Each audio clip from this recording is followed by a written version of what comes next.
Hello and welcome back, everybody, to the NFL DFS slate breakdown for Thursday night football. We have the Vikings at the Chargers. Should be a fun one for week 8, and we're going to get into it all. But before we do, I'm your host, Tyler Weeman, and come join us at LINESTAR. If you have not already, come try us out for free. We do have a free trial if you've never tried us out before. It is on Android. It's on iOS. Can download LineStar app there or go to our website, linestarapp.com, and try us out through that. Just got to take the peek for free. Now let's get into it. I think we do have a fairly interesting Thursday night game on our hands, and we will start with a little game overview. 44.5 is the game total with the Chargers minus 3 home favorites. So it is an interesting one. This Minnesota Vikings team has a ton of talent, but Carson Wentz has been struggling a little bit. And they're not quite ready to bring JJ back. The big injury aspect, we have Vidal, who is going to be the guy because Hassan Haskins is out. So it is likely Vidal getting a ton of work. Nakeem Hines probably in play a little bit. As we know from years of him playing, he is more of just a pass catching back. But let's get into it. We're going to go position by position, starting at quarterback. We got Justin Herbert and Carson Wentz. Justin Herbert could get some offensive line help back with Joe Alt being questionable. Joe Alt has practiced now for the last couple weeks. If he is back, that significantly helps Herbert. One aspect that Herbert has been having trouble is he has just been getting hit a ton.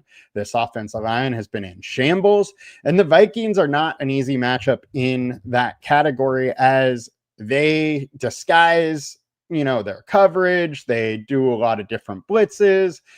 And it can be hard to deal with as a quarterback, especially when your offensive line is just totally beat up. Now, Herbert is obviously the premier quarterback in this matchup versus Carson Wentz, but it is a tough one. 2.5-star alert score.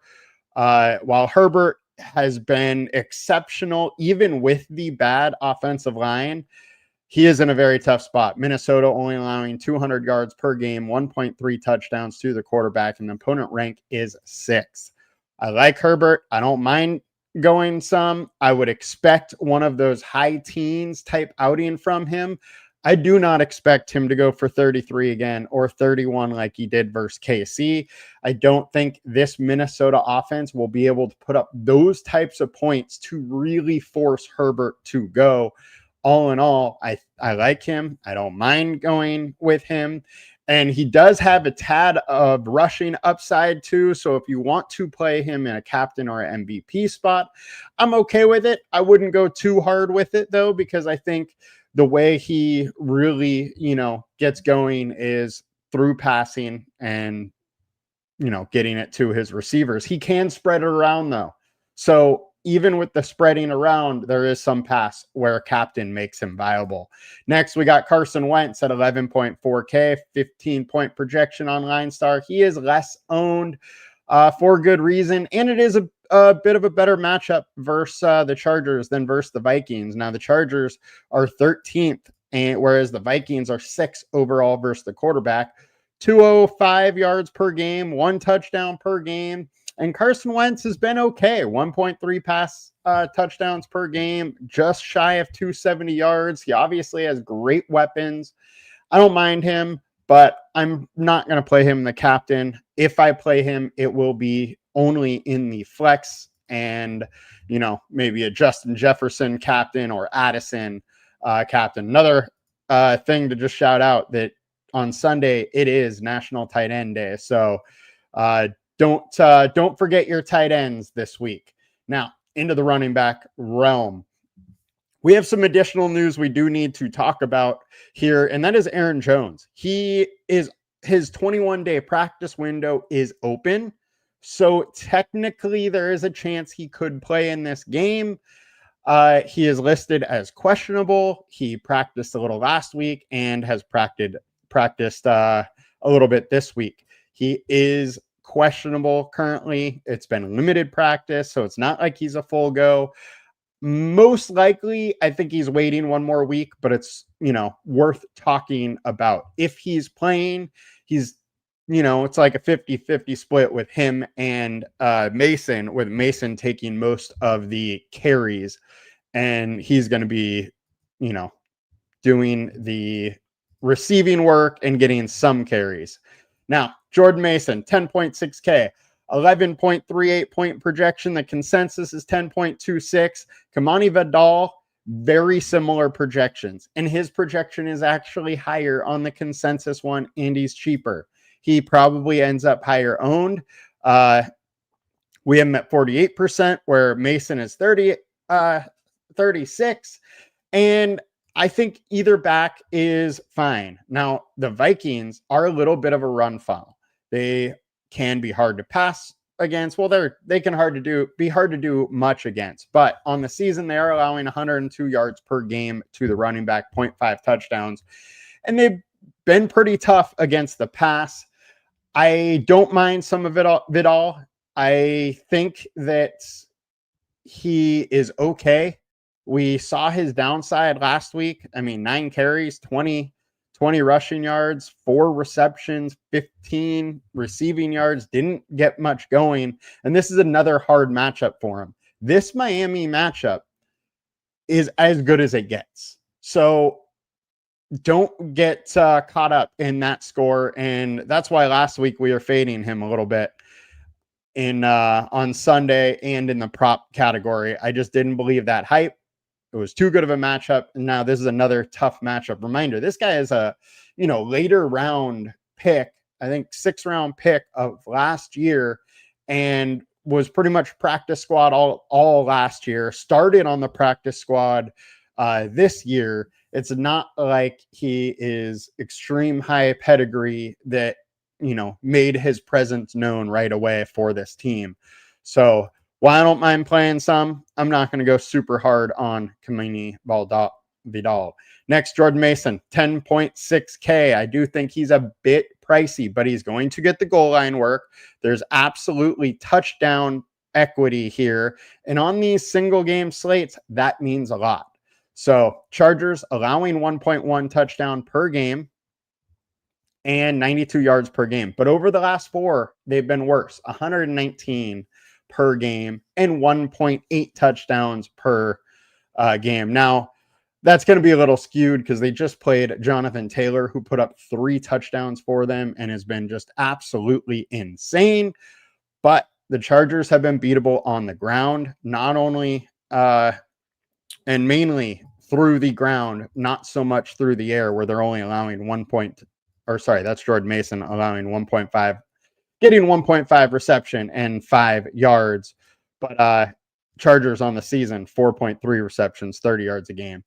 On the ground is pretty much how you get over on the Chargers. I think Jordan Mason is in play. And in my eyes, I would actually have Jordan Mason a little higher projected than he is versus Kamani Vidal. Xavier Scott is passing down back only, and this is also only if Aaron Jones is not there. If Aaron Jones is there, Scott is worthless. His upside is in a game script of the Chargers being up by a decent amount. So just understand that if you're putting him into a lineup, make sure it is that trailing game script where they're throwing it a lot. You'd probably want Wentz in that lineup as well. Now, getting over to the wide receiver room. You know what? Actually, one more thing. I just wanted to look at the team defense tool. We do have the Chargers 29th versus RB1, whereas Minnesota's 21st versus RB1, just to show you the team defense tool. And a reminder, that tool is kind of like DVOA, but slightly different because we do have a rolling 4-game average with it. Now, let's get over to wide receiver. We got Ladd McConkey at 7,800 coming in as the highest owned quarterback. Look, he's too cheap, and thus his ownership is getting juiced a little bit. Is he the best one in this game? Absolutely not. But he has been very, very consistent in his targets. And I'm not too scared about this slow start. The reason being, last year he was averaging 7 targets a game. He is still right around that. QJ was out last time and they were in a behind game script. So he got 15 last week. But week in, week out, we can be right around 7 to 9 targets with him. And he has some upside. And therefore, I'm absolutely fine playing with him. I think this is a decent matchup. Versus wide receiver one, the Vikings actually are not that great. So I don't mind this spot if you're considering Ladd as the WR1. I think you can also say that it is QJ who is running the most. He's playing the most snaps. He isn't getting the most targets, but he's out there a ton and he's got the deep threat there. So I definitely like QJ. My issue with him is since this offensive line has been beat up, it's been hard for Herbert to get him the ball. Because Herbert doesn't have much time, he's getting the ball out quicker. It's going to McConkey. It's going to Allen. It's going to Rondé Gadsden. And those longer developing plays just aren't happening as much for the Chargers. And that is the only reason why, for me, QJ is a little bit down. But all 3 of these receivers, all 3 of these Chargers receivers are very good and should be considered. 24th versus RB1 or WR1 for Minnesota. Chargers are 25th. Minnesota's 29th versus wide receiver 2, and they're 8th versus wide receiver 3. Now, Chargers are a little bit weird with their 1 through 3. You could say Ladd is the 3 because he plays a ton of the slot, whereas QJ could be the number 1. Just kind of an interesting, weird dichotomy about how they split out their snaps. Justin Jefferson at 13.4 is an obvious play. I have no problem playing him in a ton of lineups. He has a huge ceiling. He can beat anybody. The one aspect is he's going to have safety help over the top without a doubt. He's going to get double covered a bit, but he can beat anybody. And if this is a game script where there's throwing, you can bet that Justin Jefferson's going to get plenty of targets. And those targets have been coming with Wentz. The first 2 games, 7 and 6 targets. Those were with McCarthy. 7, 11, 11, 9. He's going to get his, 9, 10 targets, something like that. And there's huge upside. So I'm fine going there. Jordan Addison, 20% owned. He has been making plays, man. 9 for 128, 5 for 41 and a tutty, 4 for 114. You got to consider Addison in this matchup. The nice thing about the Vikings is it's pretty much just these 2 in the passing game. And then Hawkinson a little bit underneath. Hawkinson will get his 40, 45 yards. But if you want explosive plays, it is just Addison and it is just Jefferson. Not much else in that Vikings offense. Thielen's there, but Thielen's barely playing and really hasn't been doing much. Jalen Naylor has been out there a decent bit and can be used in big contests where you're trying to get different. He has been out there since Addison has been there, right around 60 to 65% of the snaps the last 3 weeks. He has some big playability. Absolutely in consideration, but not my favorite play by any means. Now let's get over to tight end. I got to talk about our man, Rondé Gadsden, a little bit. I mentioned this on the prop show the other day. My man, Pat Surtain, is out there jersey swapping with Gadsden in his first NFL game. Not only that, Surtain has said this year that he is being picky about his jersey swaps because when you win an award, there's a gold emblem on the jersey. So he's being a little more picky about who he gives that to. And he's giving it to Oronde Gadsden in his first NFL game where he only played 25% of the snaps. I think he saw Gadsden can play. Little did we know, a couple weeks later, Gadsden would be going absolutely nuts. And with that, I'm going to be playing a ton of him in this spot. Pick him up in my fantasy leagues. Unfortunately, I got outbid. But at 8K, I think he's an absolute steal. I think this projection should be higher on both sides. And the fact that he is only going 27% owned is criminally low in my eyes. We have a 4.5-star alert score on him. The Vikings have been okay versus tight end over the last 45.5 yards per game, 0.8 touchdowns. But this man has been playing all over. He's been playing in the slot. They've been moving him around. They've been trying to get him good matchups, and he is a matchup nightmare when they happen. Over the last 4 games, averaging 65 yards per game. I very much like Gadsden, and I'm going to be playing a bunch of him in this spot. And then we got TJ Hawkinson at tight end on the Vikings. Chargers been tough versus the tight end. The opponent rank is 7th, but they're allowing 0.6 touchdowns per game to the tight end and then 0.8 over the last 4.